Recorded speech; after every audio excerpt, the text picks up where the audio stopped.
The studio lights brightened as Steve Harvey strode onto the stage of his popular talk show, his signature wide smile greeting the enthusiastic audience that erupted into applause. Today's episode featured a special theme: people with extraordinary jobs. Steve had already interviewed a deep-sea diver who explored shipwrecks and a smoke jumper who parachuted into forest fires. "Now, folks, we've heard some amazing stories today," Steve announced, adjusting his suit jacket as he addressed the camera. "But our final guest is someone truly special. He's traveled all the way from London, England, to be with us today." Steve paused, building anticipation. "Ladies and gentlemen, please welcome to our stage a member of the Queen's Guard, Samuel Wilson." The audience's curiosity transformed into collective gasps and applause as Samuel Wilson entered the stage. His scarlet tunic gleamed under the studio lights, brass buttons polished to a mirror shine. The famous bearskin cap added nearly 2 feet to his already impressive height, and his posture remained impeccable as he marched with precise, measured steps to center stage. The effect was striking. Several audience members instinctively stood in respect, while others reached for their phones to capture this unexpected sight. A military veteran in the third row raised his hand in an automatic salute before catching himself. Children pointed in wide-eyed wonder at the ceremonial uniform most had only seen in picture books or documentaries about London. "My goodness," a woman in the front row whispered audibly. "He looks like he stepped right out of Buckingham Palace." The precision of Samuel's movement created a momentary hush. His boots struck the floor with metronome-like rhythm, each step the exact same length as the one before.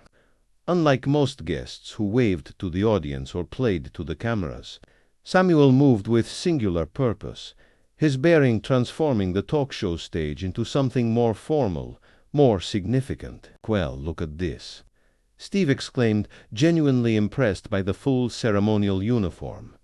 "Man, that is something else. Thank you for being here, Samuel." Samuel gave a professional nod. "Thank you for having me, Mr. Harvey." "Now, I've got to ask right away," Steve said with a playful glint in his eye. "Are you allowed to smile on my show? Because I've seen you guys outside Buckingham Palace, and y'all are always so serious." He mimicked the famous stone-faced expression to audience laughter. Samuel's lips curved slightly. "I'm permitted to interact normally when not on ceremonial duty, sir." "Let's." A relief. Steve wiped imaginary sweat from his brow. "I don't want to be responsible for getting you court-martialed or something."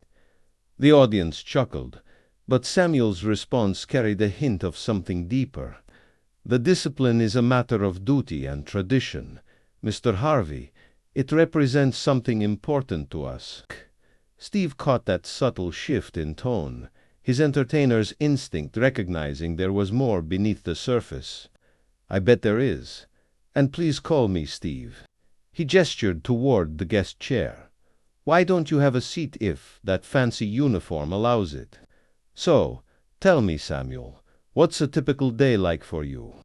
Steve asked as the audience quieted down, eager to hear about this unusual profession. "I wake at 4:30 in the morning," Samuel began, his British accent adding authority to his words.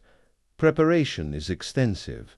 The uniform you see requires approximately 3 hours to prepare properly each day." Steve's eyebrows shot up. 3 hours. You spend 3 hours getting dressed." The audience laughed, but Samuel remained composed. "It's not merely getting dressed, sir. Each piece of the uniform must be immaculate. The brass buttons are polished until you can see your reflection. The bearskin cap is brushed to precise standards. The white belts are cleaned with a specific chalk compound. Our appearance represents centuries of tradition. And during your shifts, you just stand there?" Steve asked, his expressive face showing both confusion and fascination. "We stand at attentionist," Samuel confirmed. "Perfectly still, regardless of weather conditions or distractions. Have you ever had health problems from standing so long? Steve inquired. Guards have been known to faint, particularly in summer heat while wearing the full uniform, Samuel acknowledged. But we're trained to fall at attention forward, like a tree, to minimize injury. There are other challenges most people don't consider, Samuel continued after a moment. The bearskin cap alone weighs nearly 2 pounds.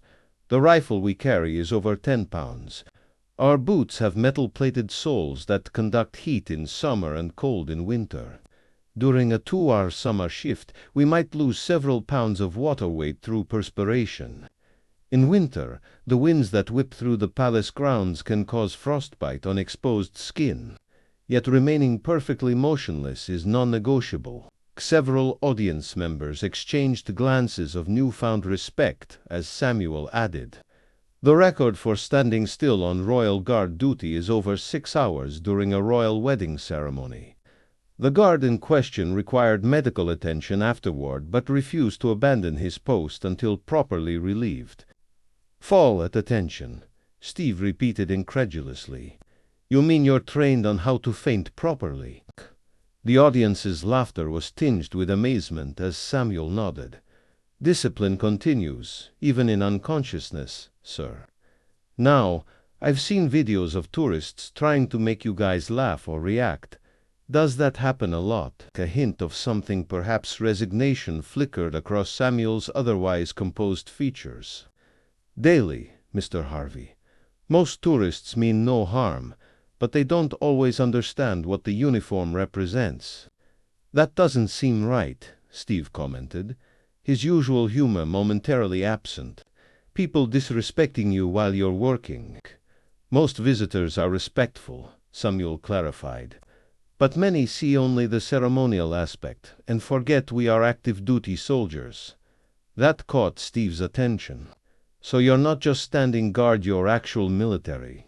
"Every guard is a fully operational soldier first, ceremonial guard second," Samuel confirmed. "Many of us have served in combat zones before or between ceremonial postings.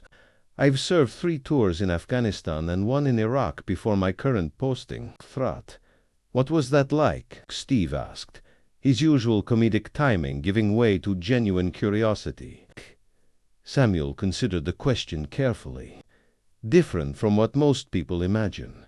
He finally replied, "The movies show constant action, but the reality is long periods of vigilance punctuated by moments of extreme intensity. My first tour, we patrolled the same 5 villages for 7 months. You get to know the locals, the landscape, the subtle signs that something isn't right. A normally busy marketplace suddenly empty. Children who usually play in certain areas absent. The wrong kind of silence." He paused, his eyes momentarily distant. "We built a school during my second tour. Worked with local elders to establish security protocols. Protected medical teams delivering vaccines. The combat operations made the news. But those quieter moments of connection and service, those were equally important parts of the mission." "And then you go from that to standing guard at the palace?" Steve asked, trying to comprehend the contrast. "The change can be challenging," Samuel acknowledged, "but the core remains the same. Duty, discipline, service to something larger than yourself. The uniform changes, but the commitment doesn't." As they prepared to break for commercial, Steve noticed something in Samuel's expression when he mentioned overseas service, a momentary distance in his eyes, quickly controlled but unmistakably present. When the show returned from commercial break, attentive viewers might have noticed a subtle shift in Steve's demeanor. His trademark smile remained, but his eyes carried a new seriousness. "Welcome back, folks," Steve said, his voice slightly more subdued than usual. "We're here with Samuel Wilson of the Queen's Guard." He turned to his guest. "Samuel, during the break, you showed me something I think our audience should know about." Samuel nodded once. "If you think it's appropriate, Mr. Harvey." "I do," Steve said firmly. "Would you mind telling our audience about the photograph you carry?" The camera zoomed in as Samuel reached carefully into an inner pocket of his scarlet tunic. He withdrew a slightly worn photograph, handling it with reverence before holding it toward the camera. The image showed two young men in desert combat uniforms, arms around each other's shoulders, standing against a backdrop of mountains. This is my younger brother, Michael, and me in Afghanistan," Samuel explained, his voice measured. "It was taken during my second tour when our deployments overlapped for 3 months." "You mentioned earlier that you served 3 tours in Afghanistan," Steve prompted gently. "Can you tell us a bit about that experience?" Samuel's posture remained perfect, but his eyes took on a distant quality. "My unit was primarily engaged in operations in Helmand Province, one of the more contested regions."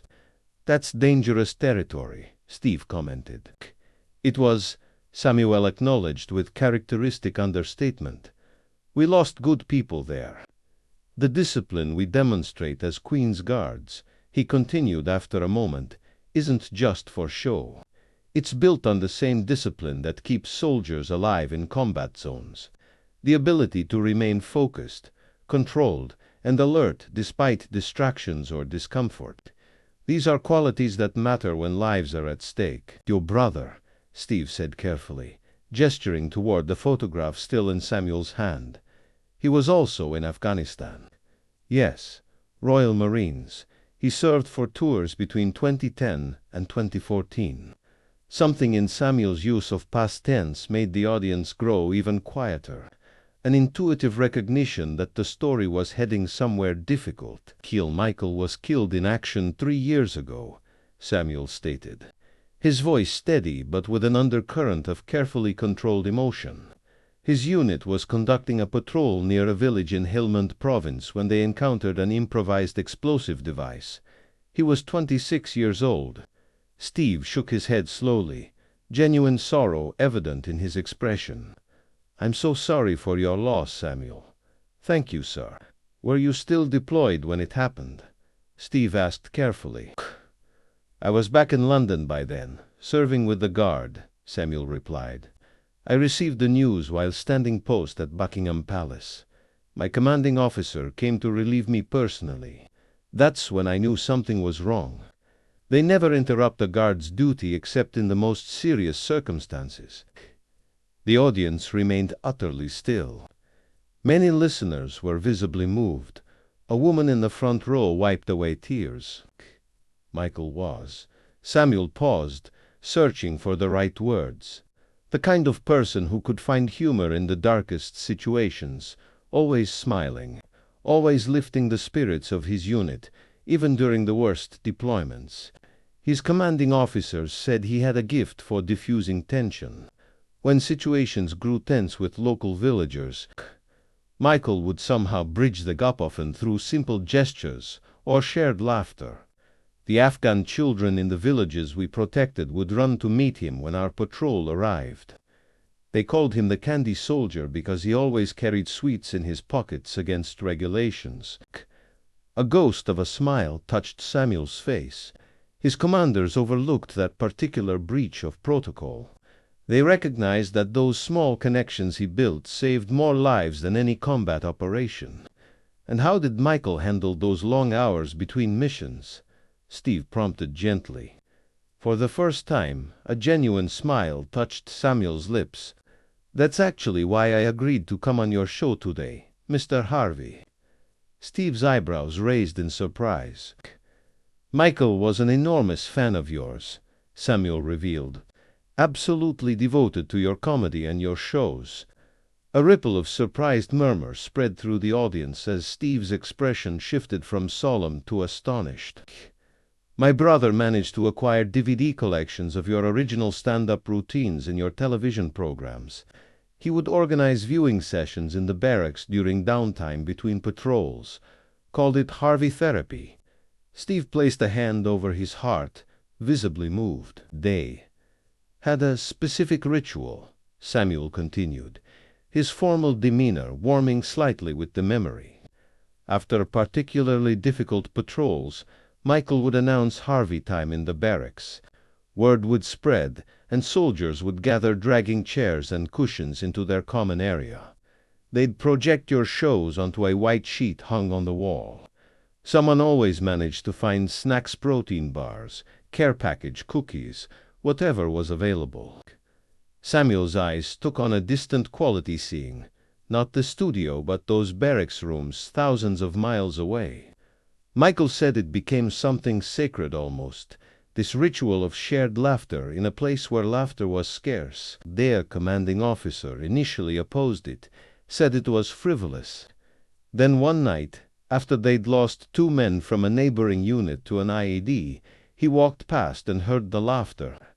The next morning he told Michael to continue the viewings, said he hadn't heard his men sound human in weeks. In his letters home, Michael would describe how entire squads would gather around a laptop to watch your shows. Men and women who had seen the worst humanity has to offer would sit together and laugh until they cried. Your humor crossed national boundaries. British soldiers, American Marines, Canadian forces, they all found common ground in those moments. Stube listened intently, his usually animated face still with the weight of this unexpected connection. He would quote your jokes during patrols, Samuel added, the corners of his mouth lifting slightly again. His squadmates said it kept them sane during the worst times. When tension was high and danger was present, Michael would drop one of your punchlines and somehow it would cut through the fear. Leaks. I had no idea, Steve said softly, shaking his head in wonder. Michael always said he wanted to attend a taping of your show when he returned home, Samuel said. He had it all planned out. He'd save up, bring our mother, make a proper holiday of it. The unspoken reality hung in the airplanes, interrupted forever by war, dreams that would never be realized. With deliberate movements, Samuel reached into his tunic again and withdrew an envelope. It showed signs of careful preservation, despite obvious wear-creased edges, slight discoloration from handling. This was the last letter Michael sent home, Samuel explained. It arrived 3 days after we received notification of his death. A collective intake of breath swept through the audience. Even the most experienced production staff exchanged glances, recognizing they were witnessing an extraordinary television moment. Samuel carefully unfolded the letter, the paper making a soft sound in the hushed studio. When he spoke again, his voice remained measured but took on a softer quality, not quite his brother's voice, but a subtle shift that suggested deep familiarity with the words. Dear family, Samuel began reading.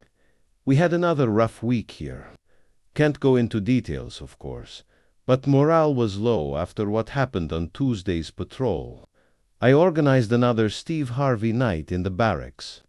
Samuel glanced up at Steve, whose eyes had widened slightly. Q should have seen it. Samuel continued reading. 20 soldiers crammed into our small common area. Everyone exhausted. Everyone carrying the weight of what we'd seen. Within 10 minutes of starting the show, the whole room was laughing. By the end, even Captain Phillips was wiping away tears, the good kind. For once, Steve swallowed visibly as Samuel read on. There's something powerful about laughing together after seeing the things we've seen. It's like each laugh pushes back the darkness a little. Steve Harvey probably has no idea his comedy reaches all the way to these mountains or what it means to us out here. But for those 30 minutes, we weren't soldiers in a war zone. We were just people sharing something human. Samuel carefully refolded the letter. The studio so quiet that the sound of the paper seemed unnaturally loud. He looked up at Steve, whose eyes shone with unshed tears. Michael wrote that 2 days before his final patrol, Samuel said softly, when we received this letter, his personal effects had already been shipped home. Among them was a small notebook where he'd been keeping track of how much he'd saved for the trip to your show. He had nearly enough. Steve pressed his lips together, visibly struggling to maintain composure. I wanted you to know that your work reached places you might never have imagined. That in one of the darkest, most dangerous corners of the world, your humor brought light and, that my brother carried your words with him until the end. When I stand at my post, Samuel continued, his restraint making the emotional weight of his words even more powerful. I often think of my call of all the soldiers who never came home. Each hour of discomfort, the heat, the cold, the tourists trying to provoke a reaction I dedicate to them. The stillness we maintain isn't just about following rules.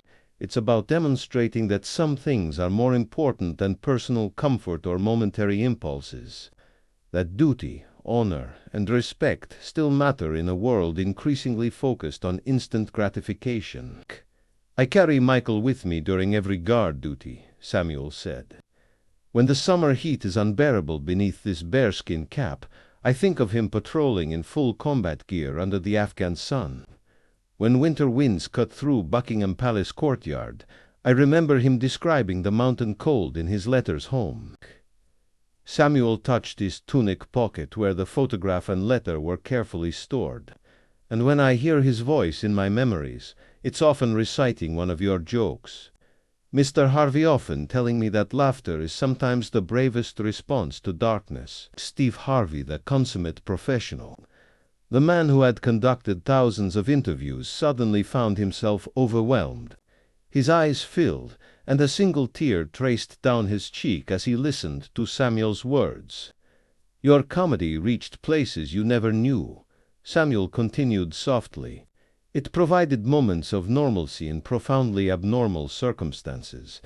For soldiers like Michael, those moments were precious beyond measure. Steve tried to speak, but his voice caught. He cleared his throat, tried again, and found himself unable to continue as more tears followed the first. The studio grew completely still.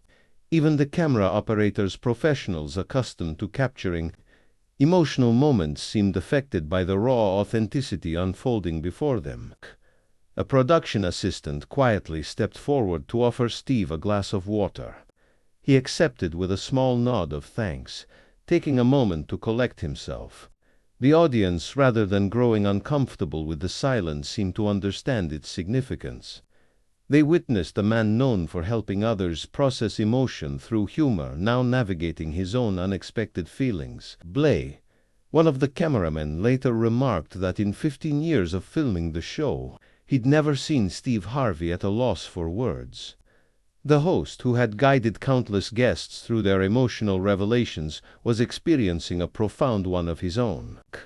For several moments, Steve sat silently, an unusual sight for viewers accustomed to his quick wit and energetic presence. The camera caught the contrast between Samuel's disciplined bearing and Steve's open emotion. Two different forms of strength meeting in an unexpected connection. When Steve finally spoke, his voice was lower, more measured than his usual animated delivery, carrying a depth that his regular viewers had rarely heard. "You know," he began, dabbing his eyes before tucking the handkerchief away.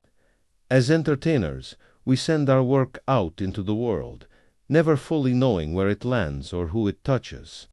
He shook his head slightly, still visibly moved. "In 30 years of comedy, I've heard many stories about how laughter helped people through tough times, illness, loss, hardships. But never did I imagine my jokes reaching soldiers in combat zones, giving them moments of joy between patrols." Steve leaned forward, his expression earnest. "I am profoundly humbled by what you've shared today, Samuel. Truly humbled. Your brother, Michael," Steve continued, his voice growing stronger, "sounds like the kind of man who understood what I've always believed about humor, that it's not just about jokes. It's about connection, about reminding us of our shared humanity, especially when circumstances try to strip that humanity away." Steve gestured toward Samuel's uniform. "I have to confess something. When my producers told me we were having a Queen's Guard on the show, I thought it would be a light segment. Maybe some jokes about staying still, about the big fluffy hats." He smiled ruefully. "I had no idea I'd be sitting here learning about courage, brotherhood, and the true meaning of discipline. "What strikes me most about what you've shared," Steve continued, "is how your brother found ways to maintain joy even in the darkest circumstances. That's a rare quality. And while I'm deeply touched that my comedy played some small role in that, the real credit belongs to him, to his spirit, to his understanding that laughter isn't frivolous. It's essential." Samuel Wilson rose to his feet with fluid military precision, standing at attention before Steve and the studio audience. The scarlet of his tunic seemed more vibrant now, the brass buttons and medals catching the studio lights not as mere decoration, but as symbols of service and sacrifice. "Permission to make a final statement, Mr. Harvey?" he asked formally. Steve nodded, his expression solemn. "Of course, K. In the military, we have a saying, 'We stand so others may sleep peacefully,'" he began. "It applies not just to combat operations, but to everything we do. The ceremonial duties at Buckingham Palace, Windsor Castle, the Tower of London, these are not just for tourists' photographs. They represent an unbroken line of service stretching back centuries. When we stand motionless for hours, we're not just following orders or maintaining tradition. We're demonstrating that some values transcend personal comfort. Duty, honor, discipline, respect in a world increasingly focused on instant gratification and individual expression. These qualities may seem outdated to some, but they remain the foundation upon which civilization rests." Samuel reached into his tunic once more and withdrew a small object. "With your permission, sir, I'd like to present you with something." He stepped forward and extended his hand, revealing a military patch worn and faded but carefully preserved. The emblem showed a dagger against a backdrop of wings, with the Latin phrase per mare, per terram, by sea, by land, embroidered beneath. This was Michael's Royal Marines unit patch, Samuel explained, his gloved fingers touching the frayed edges with care. "It's from 40 Commando, one of the most decorated units in British military history. Michael carried this through 4 tours of duty. It went with him to Helmand Province, to the mountains of Kojaki, through firefights and sandstorms and nights so cold the water in their canteens froze solid." Samyong's voice remained steady as he continued. "This patch was on his uniform the day he saved 3 Afghan children during a firefight, earning him the Military Cross for valor. It was there when he carried a wounded American soldier 2 miles to safety under enemy fire. In our family tradition, we share these only with people who held special meaning in the life of those we've lost, people who, in some way, helped carry them through their darkest moments." Steve stood, accepting the patch with evident emotion. "I don't know what to say." He looked at the patch in his hands, then back at Samuel. "In presenting this to you," Samuel said formally, "we welcome you as part of our extended family. Michael may never have met you in person, but your words walked alongside him through the darkest places. In our tradition, that makes you a brother." The audience, sensing the significance of the moment, rose spontaneously to their feet.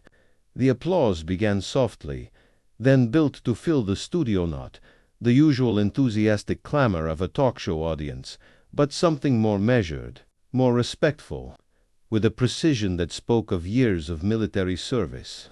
Samuel executed a perfect salute to Steve, not the ceremonial palace salute, but the genuine acknowledgement of respect between men who understood service in their own ways.